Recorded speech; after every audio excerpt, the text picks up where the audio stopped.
Hola, soy la Basmati de nuevo con vosotros hoy para hablaros de una comida que es como si fuera la salsa de soja de los romanos. Era una auténtica obsesión. Realmente era fenicio, aunque los griegos lo usan exactamente a la par. Y es el garum, el garo, que se ha conseguido reproducir ahora. Y no solamente era como una un condimento que le daba más sabor a todo, se lo echaban hasta el vino.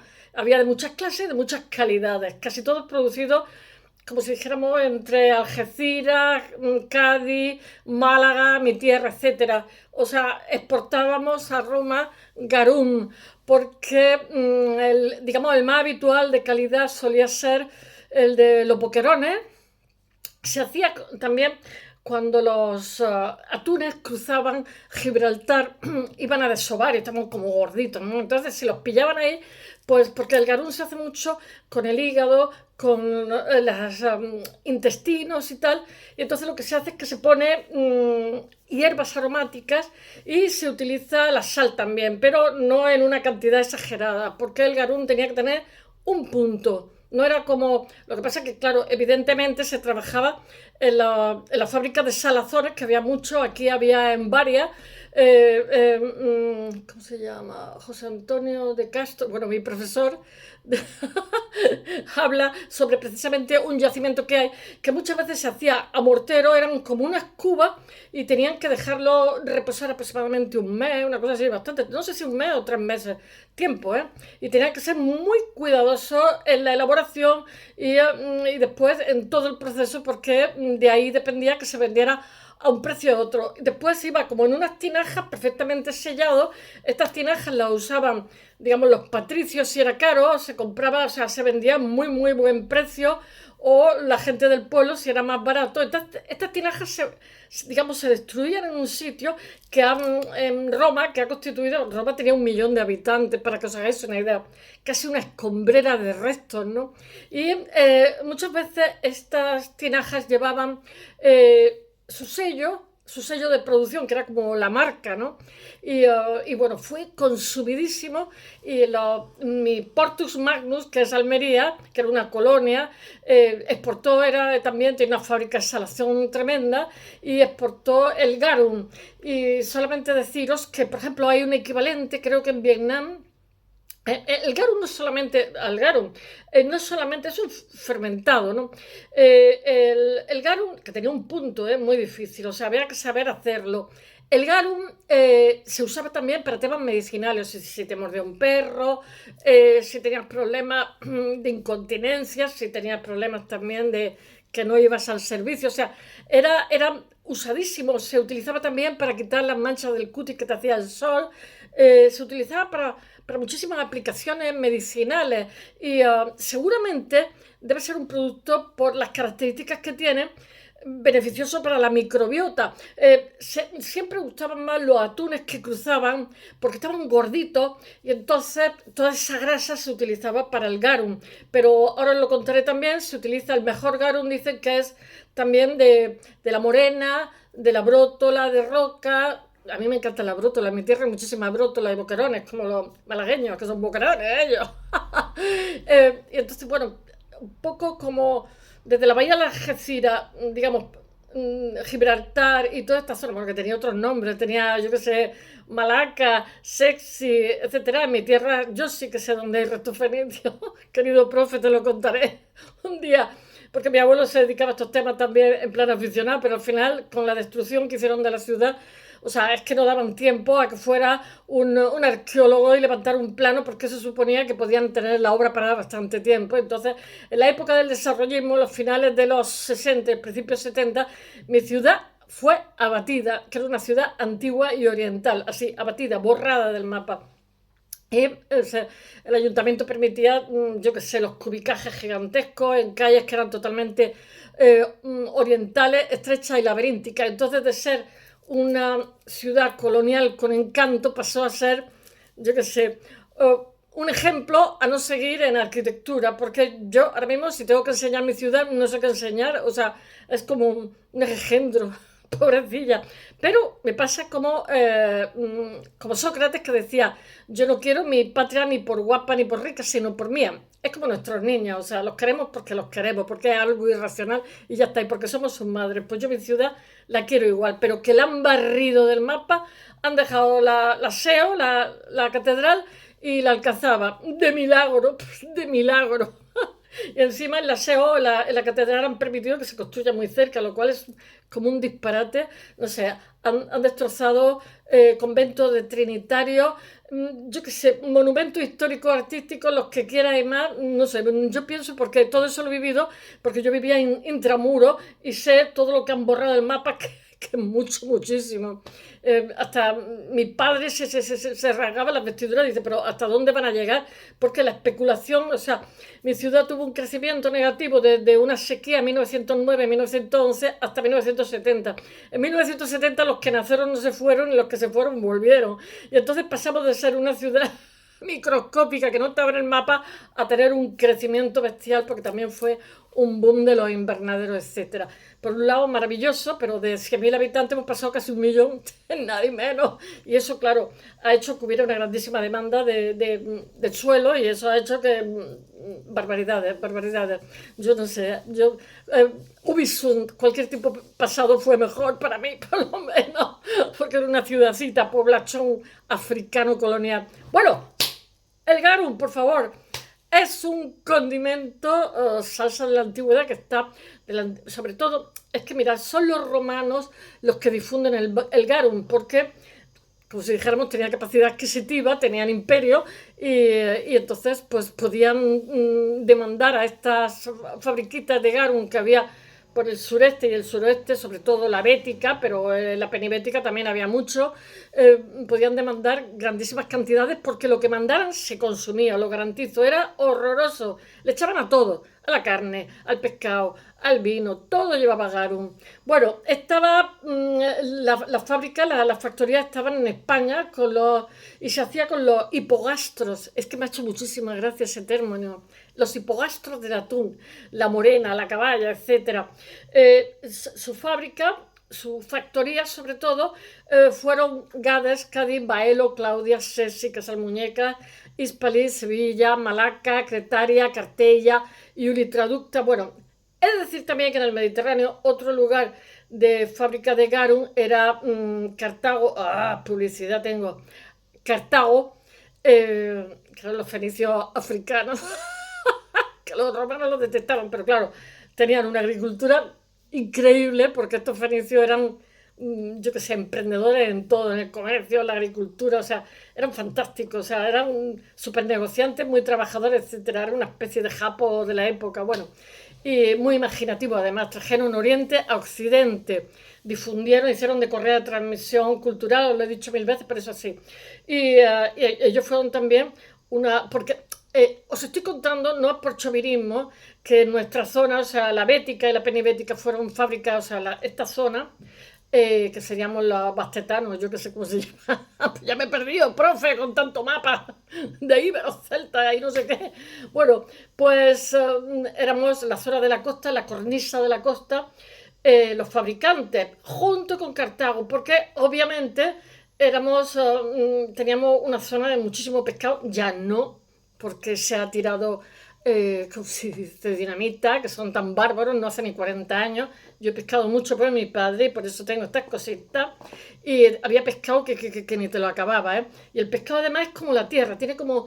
Cada época tiene su cosecha, ¿no? Ahora, por ejemplo, es pescado azul, o sea, tú no puedes pedir, bueno, sí, ahora con las piscifactorías sí, no, pero no puedes pedir el mismo pescado todo el año, porque el pescado tiene, digamos, como el campo, hay unos productos que son de temporada. Pues bueno, el mar, el que cuando no se come de granja, exactamente igual.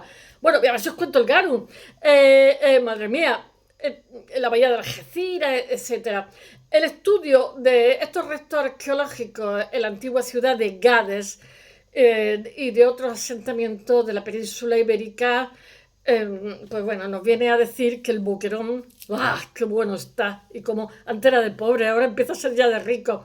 Era la principal especie, que no lo sepa, es un pescado azul, no es muy azul, es como 50-50, menos azul que el atún.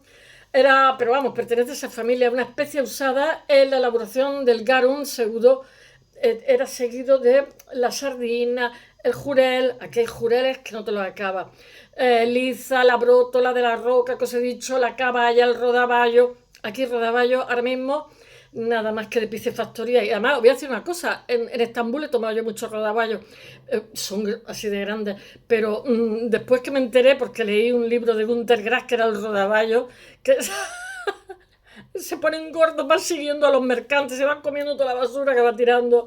Tiene una carne que es espectacular. Bueno, el atún rojo, por supuesto. Bueno, tenía precios distintos. Este producto también podía prepararse a partir de las lubinas, de las morenas, aunque la salsa preparada con anchoas, que era la maena, se denominaba muria, y la salsa resultante de lo que nosotros en Almería, que se prohibió, que bueno, los chanquetes, a Poás se conoce como el áñex. O sea, había como 1000 variedades, era súper consumido por ricos y pobres. El garum o liquamen era como un líquido color ámbar amarillento, era extraído del hígado, de los intestinos y de otras partes blandas del pescado, y que se tiraba cuando lo limpiabas para salarlo o secarlo. Se tiraba, ¿no? Bueno, pues eso se aprovechaba y salía el garum. Yo de pequeña hacíamos, ay, no me acuerdo cómo se llama, bueno, pues como asado en la playa con una tela metálica, una ascua, y me enseñaron a comer pescado, porque decían, no tires las tripas, porque esto está recién pescado, entonces las entrañas tan frescas no te vas a intoxicar. Eso lo hacen las pescaderías porque para que se mantenga día y día el pescado, ¿no? Pero realmente las entrañas dan sabor, y cuando te lo vas a comer, ellas solas se desprenden, y es cierto. Aparte que me enseñaron a comer el hígado, que tiene muchas cualidades, el hígado de pescado, ¿no? El hígado fresco, que normalmente las pescaderías se tiran. En fin, aprendí a comer pescado y no le quitábamos las tripas cuando estaba recién pescado y recién asado. Pero bueno, eso lo vamos haciendo conforme vamos creciendo, vamos averiguando muchas cosas, muchas mentiras que nos dicen cuando somos pequeños. Bueno, los hipogastrios, que es de donde salía ese líquido amarillento, que era como si dijéramos, como vosotros habéis visto cómo los orientales echan la soja. Bueno, pues el garum era lo mismo para los romanos. Y se hacía a partir de los hipogastros, la garganta, la lechaza, que es el fluido corporal donde deposita el esperma el pez. También se hacía a partir de las huevas, a partir de la sangre, o incluso con recortes de pescado o pescado entero de pequeño tamaño. Yo voy a decir una cosa, el garo, que llaman, en mi tierra decía que se hacían a partir de la morralla también. La morralla es el pescadito, no te puedes comer, que es pescado de la bahía, que está muy fresco, que aquí se utiliza pues para hacer fideuá, como hacen los valencianos, para calderas de arroz, porque es un pescado con mucho sabor, aunque sean pequeñitos, feitos, es que ni los limpia. Haces como un caldo, después lo pasas por un colador, y ese es el caldo de la morralla, y ahí puedes hacer lo que te dé la gana porque es simplemente exquisito. Yo algunas veces lo que hacía es que lo congelaba, lo hacía que perdiera un poco el agua, lo congelaba y utilizaba esos calditos, como los cubitos, se lo echaba y podía prepararme lo que quisiera porque era exquisito, sin conservantes, ni glutamato, ni nada. Bueno, en un recipiente de madera o terracota se colocaba, también se hacía oquedad en la... ¿cómo se llama? En la montaña se hacían como pilas, como, no sé si habéis visto los tintadores, no sé cómo se dice, en Marruecos o en la India, ¿no? Que utilizan como unos huecos donde hay tinte de diferentes colores, ¿no? Tintores, no sé cómo se dice. Bueno, y colocaban ya triturado o apisonado junto, es como se hacía el garo, especias aromáticas como, yo qué sé, pues... ay, ¿cómo se llama? El romero, el tomillo, en fin, para gustos colores, pero que eran muy potentes, junto a trozos y desperdicios de pescado, ya os digo que las tripas, y mucha sal. Pero también tenía el punto de sal que tampoco podías pasarte. Esta preparación lo que pasa es que se dejaba reposar entre 2 y 3 meses. Yo he dicho 1, pero yo sabía que era poco tiempo. Hasta conseguir que se redujera. Esto se hacía como más pequeño, ¿no?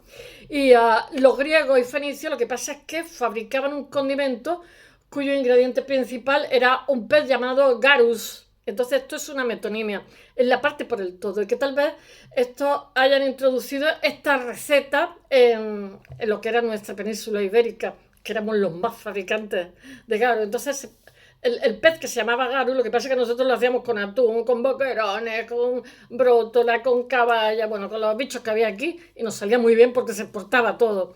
Bueno, porque sí, es que además es que no encontramos nada más que, yo qué sé, factorías de salazones por toda la costa, algunas destrozadas, la de varios que os he contado, que os hablaré un día de mi profesor Castro, que es maravilloso, tiene una investigación y todo un equipo que se dedica a... Esta factoría es fenicia. Bueno, los foceos, de los cuales os he hablado muchísimo, porque son los que se adentran, los que vienen al Mediterráneo occidental, que es Foceo es Foca, que son los creadores de Emporio, Apuria, Marsalia, Marsella, al sur del Mar Negro, practican la salazón. Eran también muy emprendedoras en el siglo VII, o sea, hace 2800 años. A su vez, también los fenicios, lo que pasa es que extienden por la península ibérica la explotación de la sal. Claro, es que tenía que venir de mano los fenicios, que son el progreso. Que lo que pasa es que la emplean como forma de conservación de alimentos y en la elaboración de salsa de pescado de origen persa que se llamaban los gariflos. ¡Ah! Hoy es una clase de cocina. Y después los colonizadores griegos, yo los tengo fritos estos días, a fenicios y a griegos, a tartesos, a celtas y a íberos. He hablado un poco de los íberos. Bueno, los colonizadores griegos de l'Alpordà, que diuen els catalans, de la antigua Ampuria, lo que pasa es que extienden este sistema de conservación y consumen una salsa que se llama agarón. Pues eso, más de lo mismo, cuyo ingrediente principal es el garus. Y desde el siglo V antes de nuestra era, lo que pasa es que destaca esa salsa hacia Atenas, hacia Olimpia, hacia Corintio, Roma, etc. O sea, que los catalanes, que eran emprendedores ya en la época, ya estaban haciendo su garus. Y los de aquí del sur también. Bueno, imaginaos la casa de un patricio, con los triclinos allí tumbados a la Bartola, discutiendo, y entonces pues le decían a la servidumbre que trajeran la comida que iban a comer. Y se estaba preparando una gran cena en casa de los señoritos de Roma. Entonces hay como 12 invitados que están tumbados en los triclinos que giran alrededor del señor en torno al anfitrión, ¿no? Primero, de primer plato hay cerdo con garum, para que os hagáis una idea. Luego hay pescado con garum. Y para acompañarlo hay vino con garum. Como en Roma, en Vietnam también está una salsa que se llama nuoc mam, que también es una fermentación de los intestinos. Aquí se aprovecha todo y además estaba riquísimo, que es una pasta de pescado fermentado, como he dicho, que seguro que era buenísimo para la microbiota, de un sabor muy fuerte y olor que se usa como condimento para toda la cocina. La cocina asiática es descomunal. Bueno, la nuestra también está bien. El garum también era una salsa condimento, eso sí, muy del gusto de los paladares antiguos, que se convirtió absolutamente en un producto básico para el día, en la gastronomía romana del día a día, porque todo le echaban garum. Había muchísimas calidades y también muchísimos precios. Pero sobre todo el origen era la bética y la penibética y Cartago, como os he dicho, y también la zona del Alpordán, ¡Ah, qué mal! Debería hablar mejor, que estaba allí tiempo. Y podía ser caro. Se usa para sazonar cualquier receta. Es como la salsa de soja de los orientales, o sea, estimula los sabores. Bueno, a veces se mezclaba con otros ingredientes como la pimienta, y entonces se llamaba el garum piperatum en latín. Se mezclaba también el garum con el vinagre y entonces era el oxigarum. Se mezclaba con el vino en el garum y entonces era el oenogarum. Tengo ahí una chuletilla que estoy viendo cómo se llama, porque aquí, como lo mezclaban con todo, vete y busca cómo se llamaba en latín. Después, mezclaban el garum también con el aceite. Oleogarum, ese es más fácil. O con el agua. Hidrogarum, ese también es más fácil la etimología, porque es una composición de óleo e hidra. Agua. Hay más garum, pero no lo voy a contar todo porque aquí estamos hasta mañana. Pero más allá del valor alimenticio, el garum tenía también un uso medicinal, como os he dicho, porque se consideraba un estimulante del apetito debido a su alto valor proteínico, y se le atribuyen, claro, en el momento que tomamos muchas proteínas hay menos cansancio, en fin, o sea, necesitamos, nuestros músculos necesitan al día una cantidad de proteínas. Y yo, desde la antigüedad lo saben, tenía propiedades curativas, como os he dicho, para muchos males, ¿eh? Por ejemplo, yo quiero tapar aquí que tengo la nevera. Plinio el Viejo, en su historia natural, menciona los beneficios del garum. Entonces, habla de sus virtudes, que cura la disentería. No te pases, Plinio. Hasta su eficacia como remedio contra las mordeduras de los perros. Pues no sé. Yo creo que más que la solución médica lo que tenía, bueno, a lo mejor era un cicatrizante, estoy pensando. Aunque el origen, porque mi mamalela de mi cortijo me echaba miel. Cuando tenía una herida me lavaba y me echaba miel, nunca se infectaba. El origen del garum se remonta a los fenicios y a los griegos. Y fueron los romanos los que crearon una auténtica industria para explorarlo. Digo, elaborarlo. Es que esto es publicidad, me tienen frita publicidad. Existen factorías especializadas en los salazones y en la salsa de pescado, que son las cetarias.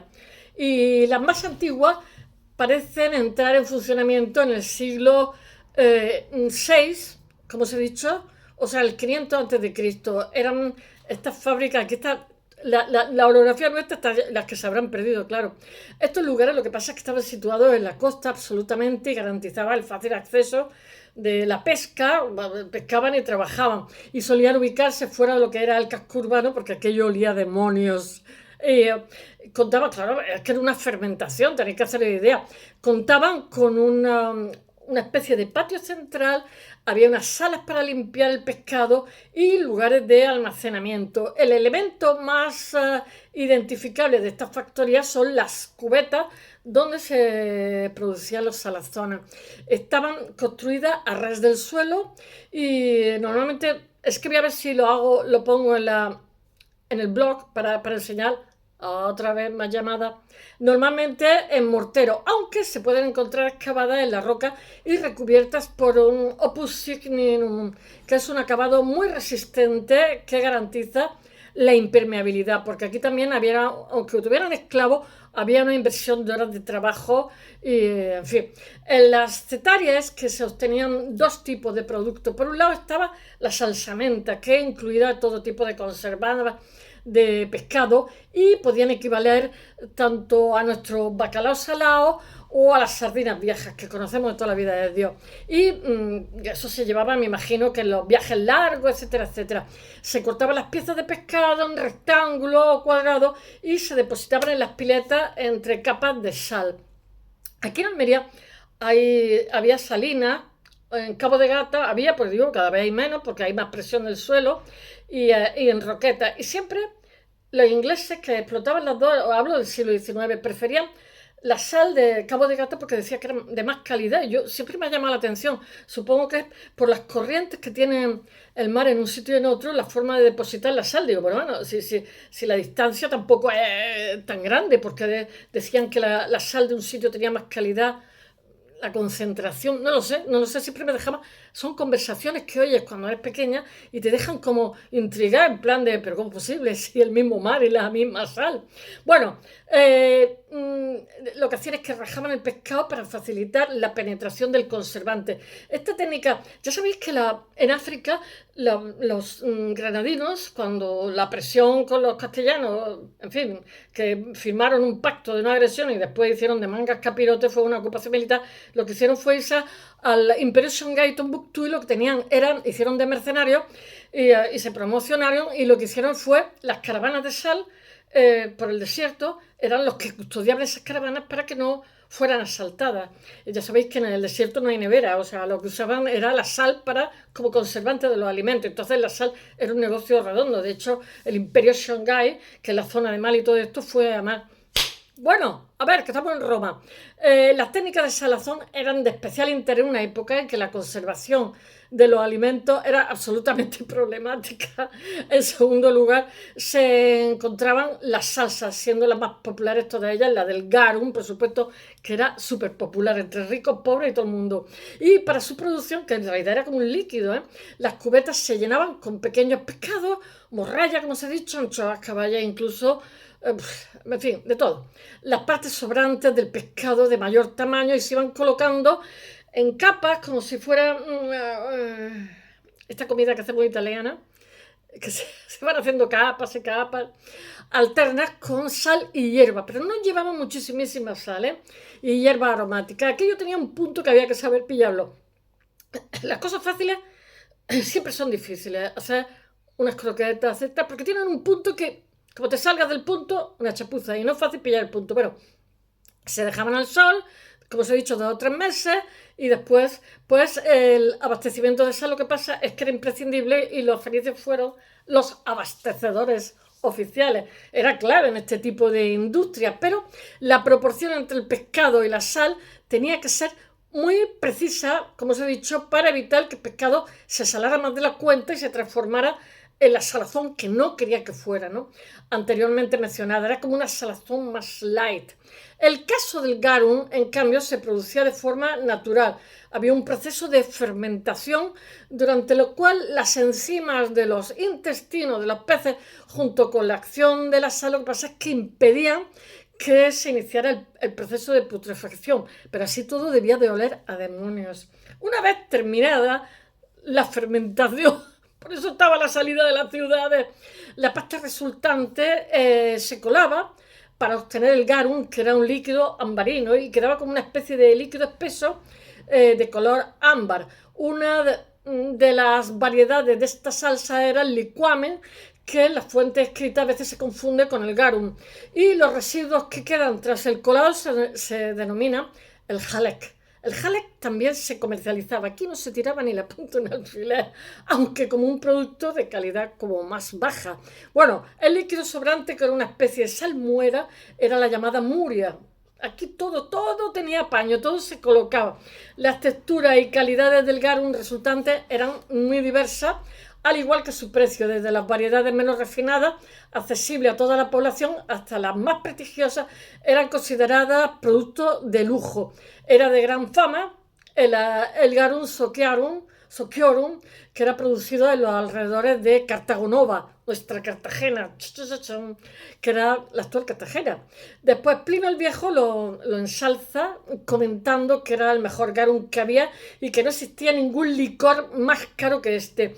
También explica que el garum sociorum se obtenía, debía ser un producto fuerte que tampoco te podías pasar, no me preguntéis por qué. Pues claro, esto es como un líquido de un montón de productos, entonces con una cantidad buena, pero mucha cantidad te debía dar de todo. Se obtenía el scomber, que es decir, la caballa.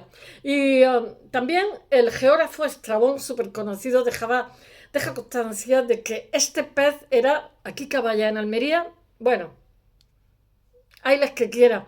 Era especialmente apreciado en la elaboración de la salsa.